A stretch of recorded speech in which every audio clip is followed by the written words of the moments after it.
I'm Logan Crawford, and right now on Spotlight, we're unraveling the gripping story of Quest, Finding Freddie. It's written by a terrific author. His name is Thomas Richard Spradlin.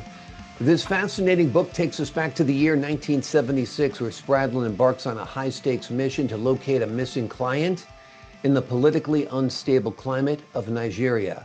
If you're interested in tales of international mystery, political tension, and daring searches, this book is for you. We're delighted to have this very talented author join us here today on Spotlight. We thank the team at King Pages Press for helping us put him in the spotlight today. And we ask viewers like you to support authors like him by subscribing to our channel and by purchasing this amazing book. The links are below this interview. Thomas, thank you so much for joining us here today on Spotlight. Thank you. Thank you. My pleasure. Okay, the year is 1976. You're a captain in the U.S. Army, and you get assigned to the case of Freddie's disappearance. Is that how it all begins? Tell us about it. I was then a captain in the reserve. I had served 4 years on active duty, but I was practicing law with a boutique law firm with 10 lawyers by the name of Clark Clifford's law firm, or Clifford and Warnke. Clark Clifford had been Lyndon Johnson's last Secretary of Defense in the Vietnam conflict. And 1976, of course, was during the short administration of President Gerald Ford, who was then running for re-election. 76 was also a year of great turmoil in Africa. That was the year that the Israeli Defense Forces had mounted that incredible raid on the Entebbe airport to rescue Jewish hostages that were being held by the then president of Uganda, something of a clown, who was also serving as the time as chairman of the Organization of African States, the OAS.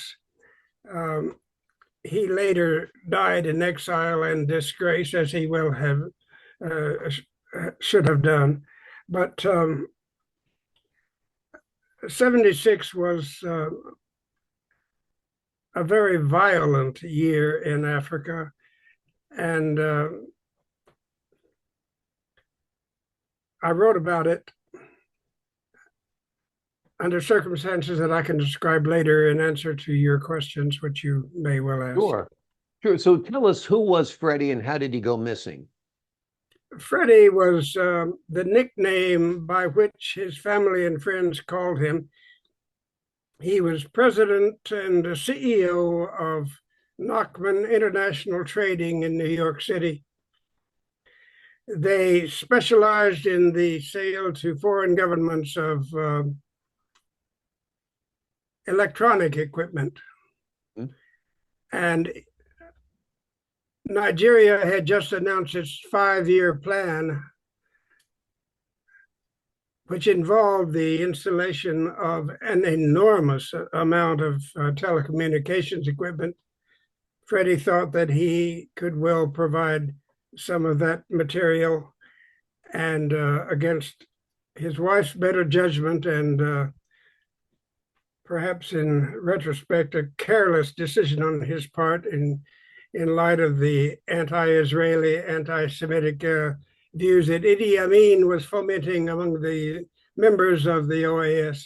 He went there and he disappeared on August 14th, the Jewish Sabbath. He had left his hotel, the Federal Palace, taking his room key with him, and never returned. So you find out he is missing. Was he kidnapped? Tell us a little bit about what happened to him and how you went about finding him. Nobody knew what happened to him. I had just returned to Washington, D.C. from Nigeria for another client, Ross International, which had provided a shipload of cement to the Nigerian government for their construction projects at the time. Mm. When I got back, I found out that during my absence, Freddie had disappeared. Mm. Since I was the only member of our 10-man firm to have any kind of experience in Nigeria, it was only natural that I should return, even though I had not been handling the legal work for Freddie's company. Mm. You might say I was dragooned, but I also volunteered. Gotcha. It was an interesting case. I was unencumbered at the time and perhaps had more enthusiasm than judgment. But then it was 76. Yeah. I was a younger man. Yeah, exactly. Exactly. Tell us how Freddie's Jewish faith played a role in his disappearance on the Sabbath. That was a problem. That was a question. Yeah. We didn't know whether he was being held for ransom by one of the criminal gangs that operated at the time. There had been an attempted coup d'etat in February of 1976. It was unsuccessful. It was called the Demka coup after the ill-advised lieutenant colonel who led it, to his later great regret. But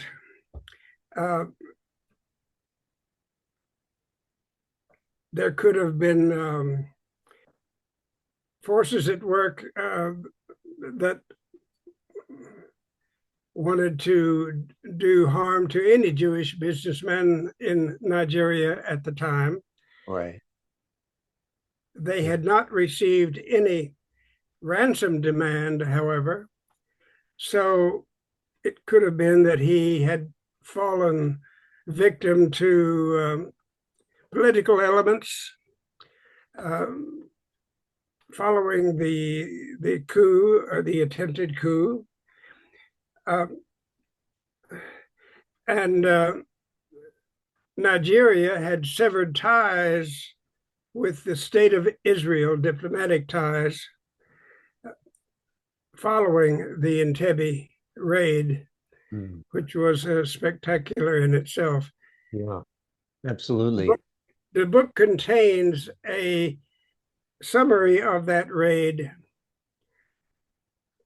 written by the Israeli Defense Forces. It's short, to the point, and it bears reading whether the book deserves that or not.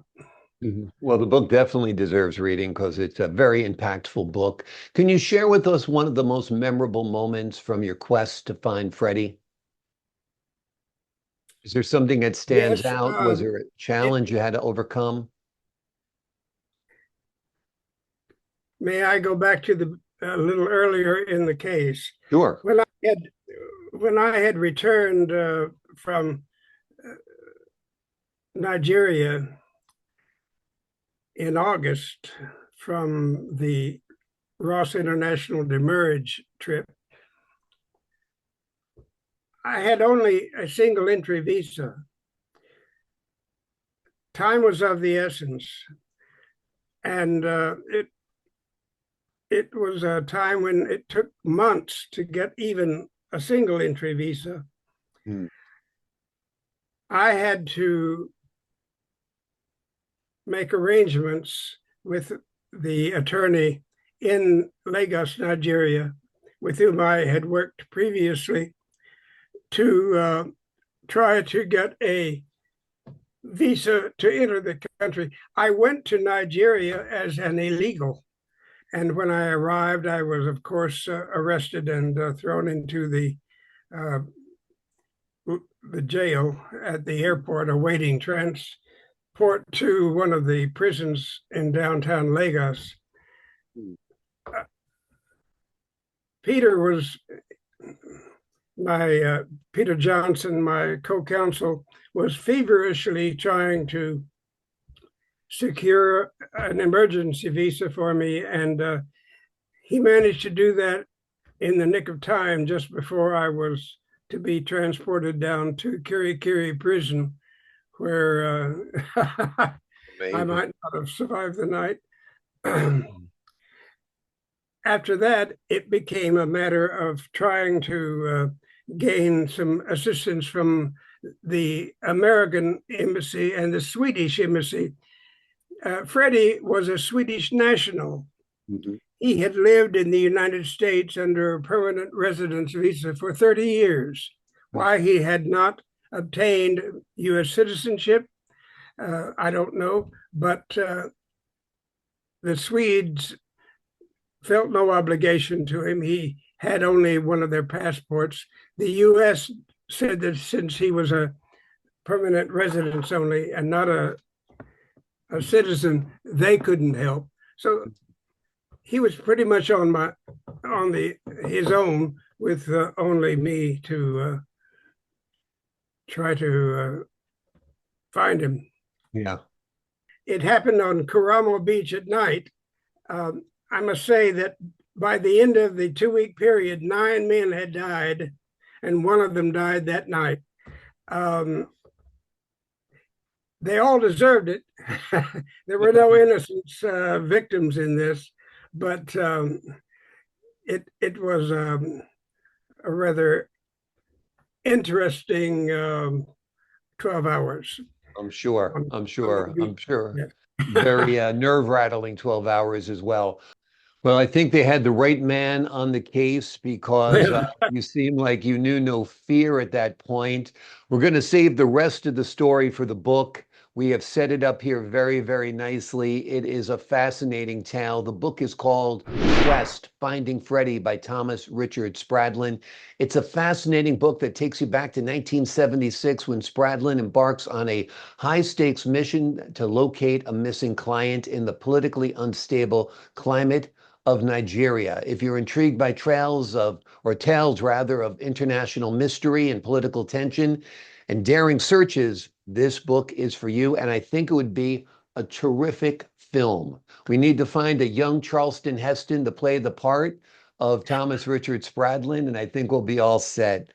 Thomas, thank you so much for joining us here today. Thank you for your service, sir, and we appreciate this wonderful work you have shared with us. All right. Thank you very much. Thank you. I appreciate your time. Great talking to you as well. To the folks at home, I'm Logan Crawford, thanking you for your time this time. Until next time on Spotlight.